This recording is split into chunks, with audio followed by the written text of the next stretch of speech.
Kung estudyante ka at naghahanap ng phone na swak sa online classes pero hindi agad-agad nalulobat, nandito ka sa tamang video. Ngayon titingnan natin ang best phones na hindi lang budget friendly pero may malupit ding battery life para hindi ka ma-disconnect sa klase mo. At lahat ng to ay pasok sa budget ng estudyante. Una sa ating listahan ang Nubia V70 Max. May 6.9-inch HD Plus IPS LCD, 260 ppi at 120Hz refresh rate. Naka-Unisoc T606 on 2 score na around 234K, 6GB RAM, 128GB storage at expandable hanggang 1TB at naka-Android 15. Pagdating sa camera, naka 50 megapixel main at 8 megapixel front camera. May 6,000 mAh battery at 20 watts charger. Para sa iba pang features, may face recognition, side-mounted fingerprint sensor, 3.5mm audio jack, IP54 dust and splash resistance at drop resistance na up to 1.5 meter. Mabibili sa presyong 6,694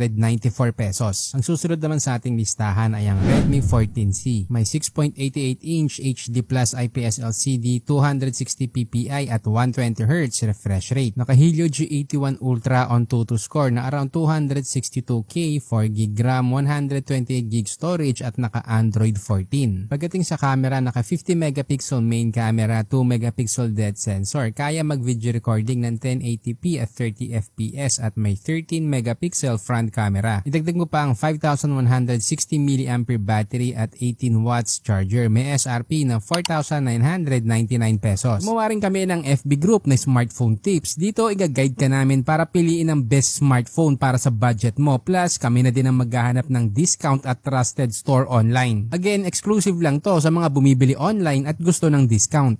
Ngayon kung may extra budget ka pa at gusto mo yung best overall pero budget friendly pa rin, nandyan ang Redmi Note 14 4G. Sa display may 6.67-inch Full HD Plus AMOLED, 120Hz refresh rate, 394 ppi at Gorilla Glass 5. Naka-Helio G99 Ultra on 2 score na around 414K, Android 14, 8GB RAM, 128GB UFS 2.2 storage at expandable hanggang 1TB. Pagdating sa camera, naka 108 megapixel main, 2 megapixel macro, 2 megapixel depth sensor. Kaya mag-video recording ng 1080p at 30 fps at may 20 megapixel selfie shooter. Idagdag mo pa ang 5,000 mAh at 33 watts charger. Para sa iba pang features, naka Dolby Atmos, stereo speakers, 3.5mm audio jack, face recognition, under display fingerprint sensor at IP54 dust and splash resistant. Mabibili sa presyong 7,999 pesos.